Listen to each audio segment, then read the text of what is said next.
and welcome to the show. I am back on BeamNG Drive, taking more of your automation vehicles around our autocross course. We start today with a car from Sternendrash. I'm not sure how I'm pronouncing that. Sorry, dyslexia playing fun and games with that name. This is the TS200 Autocross. It is a rear-wheel drive car, naturally aspirated flat 4. Decent power, 282 horsepower, just shy of 200 torque. It is the heaviest car of the day, but still not too bad in terms of weight at 1,006 kilos. Does it stand a shot at the rear-wheel drive record? Quite possibly, actually. I mean, this is pretty good sort of power figures. You go too ridiculous with the power, and you're just going to be oversteering everywhere in a rear-wheel drive car, or in the front-wheel drive Mini, the carbon Mini that we had, wheels spinning everywhere. So, yeah, you've got to be... There's a fine balance, and this might be the right sort of power. It is quite oversteery still, which is a little bit of a potential problem. I would like a little bit less on the oversteer. It's fun, I will give it that much. It's an excellent, fun little sports car. Front end gets turned in pretty well. The back end can't quite keep up with it. It's kind of, ooh, that was a few millimeters away from the wall. It's kind of, to me, the right side of fun, this car. I say the right side of fun. In terms of the oversteer, it's a little bit of a lunatic, but it's just about okay. Well, I'm just about happy enough with driving it. I think for autocross, it could do with a little bit more traction. I say it could do with a little bit more traction. Ultimately, the all-wheel drive is going to win here. You know, the rear-wheel drive cars are just never going to be able to compete with that all-wheel drive launch out of corners or off the line and all of that sort of thing. A pretty good straight-line speed, actually, from the car. It's never going to win those. But in terms of the rear-wheel drive cars, as I said, I think it might stand a chance of being pretty quick, although we've got some understeer on the exit. There, we will get some big oversteer through the archway. It's been oversteery, it's been a little scary at times, and that will be across the line. It's actually not quite as fast as... I mean, 24.8 for a rear-wheel drive car is not bad. I might have hoped for a little bit more. If we can manage the oversteer, that's the important thing that we need to do with this car. We need to manage the oversteer and not lose too much time getting on the power. As it is, there we go again. You can just see the little bit of wiggling. As a sports car, it is absolutely excellent. Can't really fault it as a sports car. Yeah, around the autocross course, we have slight trouble. It does feel pretty lively through the corners. I'm not actually sure how good the speed is here. I don't know whether it's because of its tendency to oversteer rather than understeer, which we have seen from a lot of cars, which is kind of how I like my vehicles to drive. It might at times feel like this car is going quicker through the corners, when in actual fact it isn't. That doesn't necessarily make sense. It can kind of feel faster even though it's slower. Essentially, the oversteer is more dramatic than the understeer, but sometimes, let's say sometimes, some cars I think have been quicker than this through the corners. That change of direction there is pretty good. Now, can we get to full throttle down the back straight? We can, without leaving a tyre mark the entire way around the circuit. Now, don't get big understeer here. It's easy to do, as we found out last time. Definitely don't get big oversteer there. It's still wanting to wobble a little bit as you're trying to get on the power. It's actually quite nice through the final big braking zone. One more wiggle. Now we plant the throttle across the line. 22.7 is a pretty good time. Don't know if we can go much faster though. I think we need... It's about a second. It's 2 seconds to the two-wheel drive record. The Pegasus was at a... very, very quick. I think it's 20 point. Was it 20 point or 21? I can't even remember. It's a little bit down now on the Pegasus. I'd need to remember my lap leaderboard better, I think. Either way, we are a little bit down on the Pegasus.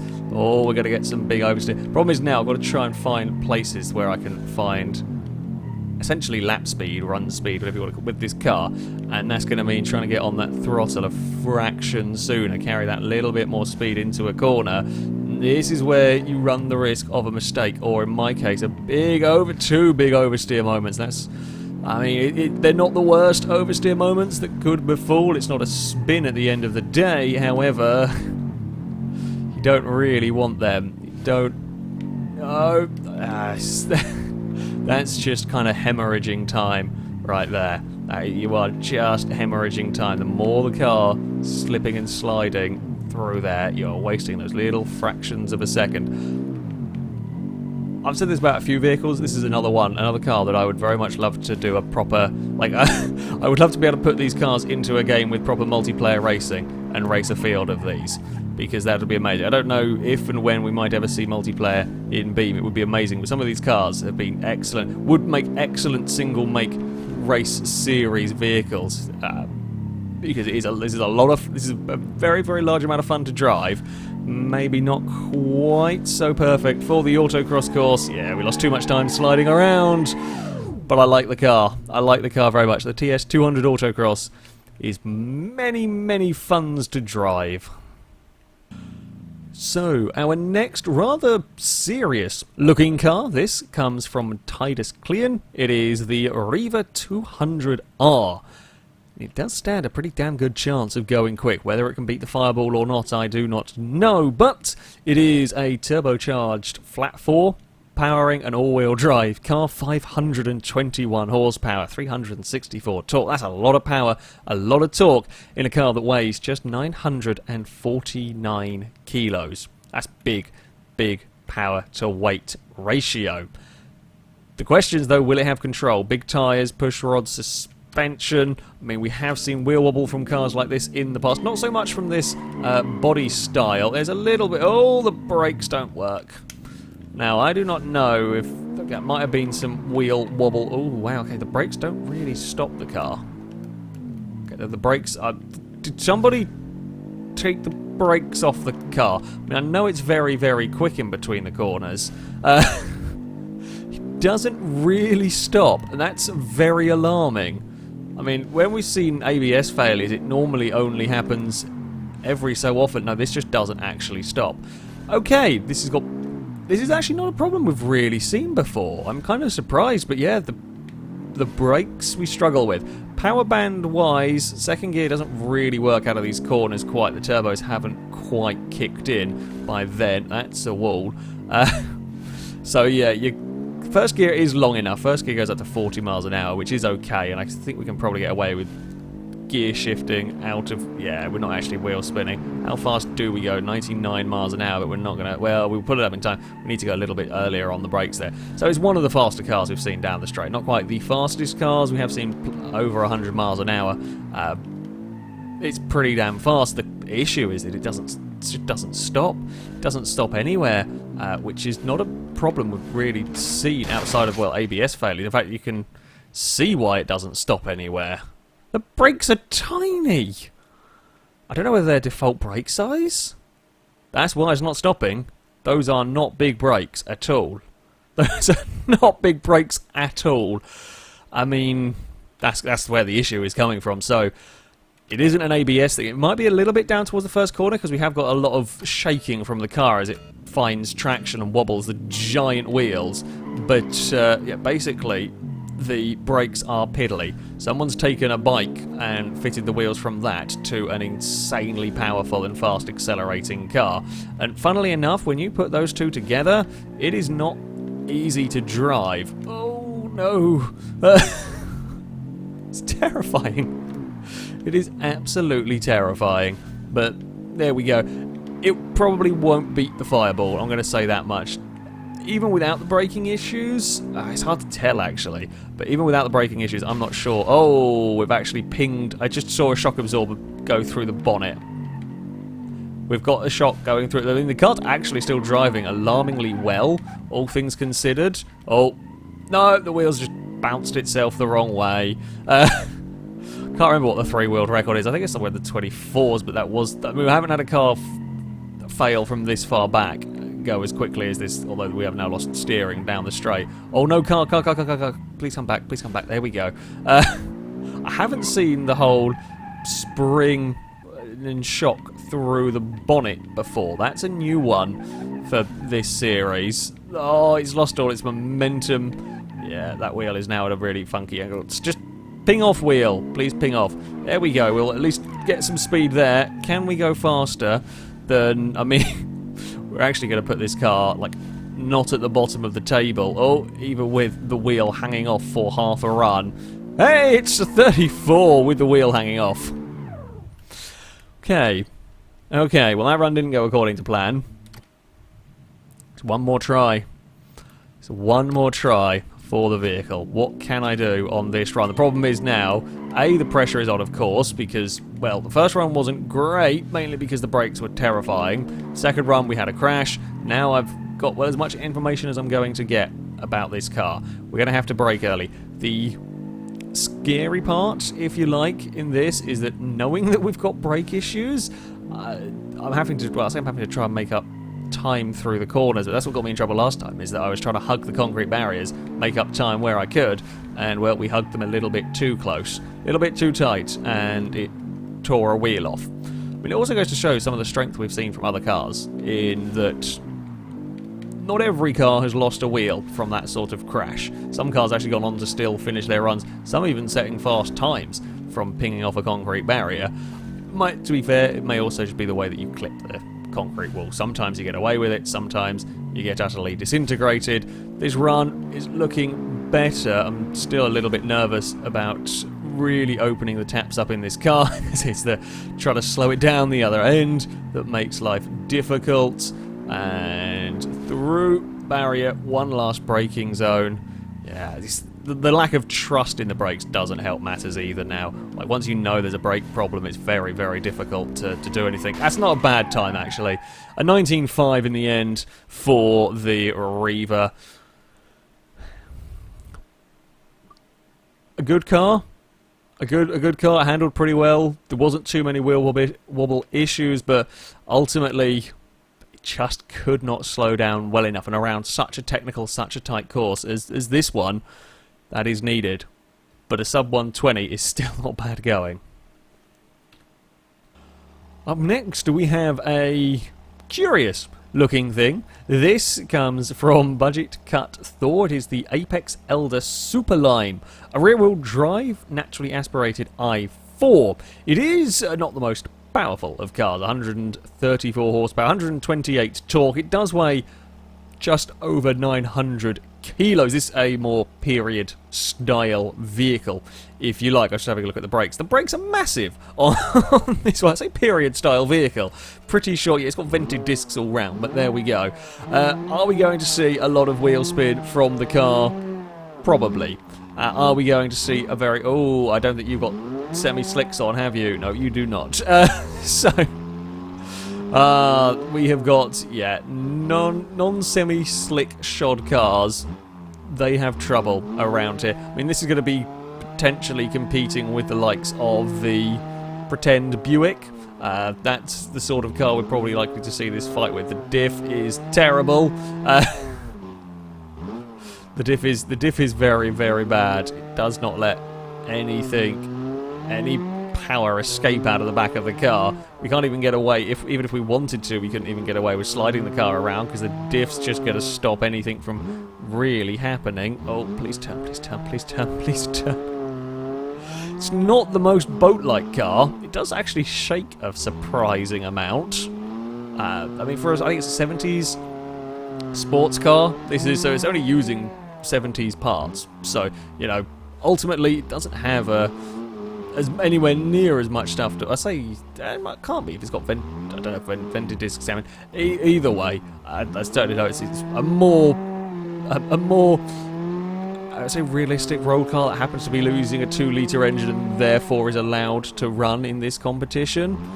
So brakes haven't even got warm. We're going to finish this with near starting temperatures on the brakes, because we can't even get them to go into the green, because we're not going...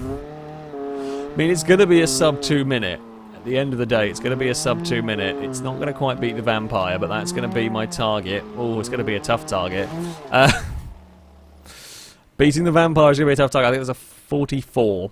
I think the Vampire was also a modern car. So we've got to try and find a way of extracting a little bit more performance out of this car. First gear is going to be needed. Oh, okay, never mind. It's not the starting temperature. The starting temperature is about 18 degrees. We get it up to 40. We get it up to the giddying heights of 40 degrees in the brakes. You know, if we swap the brakes around with this and the Reaver, that would have been very interesting. if we'd put this, can we do that? Can we just to bring the Reaver back and put the brakes from this on that, and then the Reaver might stand a chance. Oh, I mean, it's not a bad car to drive, and again, when we're talking period sports cars, it isn't actually, you know, that bad at all. In terms of the autocross competition, well, funnily enough, against, well, many purpose-built vehicles, it does struggle a bit. It's going to beat a giant pickup truck, that much is for sure. It's going to beat a few of the silly cars. It will beat the EOS as well. However, it's not going to beat too much more. Come on, weave around here. The diff is what kind of kills it in many ways. With a... I don't know whether there was the technology for it, but with a limited slip diff, it's actually probably be very fun, very sideways, and very slow. But, you know, it would be entertaining at least. It wouldn't feel as terribly sluggish as this does. I also got a kitten trying to eat a microphone wire. Kitten, stop eating microphone wire, please. Kittens have got the playtimes, and apparently are not getting enough attention. So there's that. Hey, we've improved. We've made a second. Yes, I saw you, Eve. He was shot out of the office at warp cat speed. Right. One more go. Can I get a 46? Oh, maybe if I didn't do that. Come on, there we go. We are off the line with, well, I mean, it's less wheel spin. It is less wheel spin than we got with the other rear-wheel drive car. It's just less of everything else as well. Less speed, a lot less cornering grip. I mean, as I said, it isn't the worst handling car we've had around here, not by a long shot, especially with a pickup truck running on off-road tyres. Funnily enough, that didn't end so well around here. It's actually quite amazing how, I say it's quite amazing how big are a difference. I've driven enough cars around here to largely know when a vehicle's not running on semi-slicks. We have had a couple of cars that have been, you know, quite serious all-wheel drive competitors on paper, but have been running road tyres. Now, in the rules, you know, the semi-slicks were allowed, and naturally, that's what the fastest cars are going to run, because, yeah, the difference is immense. Difference is absolutely immense when it comes to here, because, well, it's near constant cornering. There's so many of these low-speed corners that these normal road tyres just, they really struggle. They really, really struggle to even get the fast cars, you know, around here. But there we go. We've had a better, I think, opening section, if you like. Better opening section from the cars. A little late on the brakes there. I think I locked it up, but it's actually quite difficult to lock the brake. I just don't think the brakes they're not really suited to the car that we've got here. I'm also pretty sure one tyre fire was giving me the belief I was high. Well, I was high in the rev range, but it was because I was spinning one wheel, not because I was actually close to needing to change up. Nah, it's not better. Earlier on was better. I mean, period car, it's not too bad, you know, for something built to be a specific era of vehicle. It isn't too bad, you know. At the end of the day, a 48.0 is not too shabby, but it's also not going to be setting any records. The final vehicle to run today is likely to be considerably quicker. This comes from Revi 500. It is the LMT40 LMR GT. It's a lot of names, but actually I think a really rather good-looking car. And of course, you can't go wrong with a big grey super estate car. It's always a good thing. So, yeah, I very much like the look of it.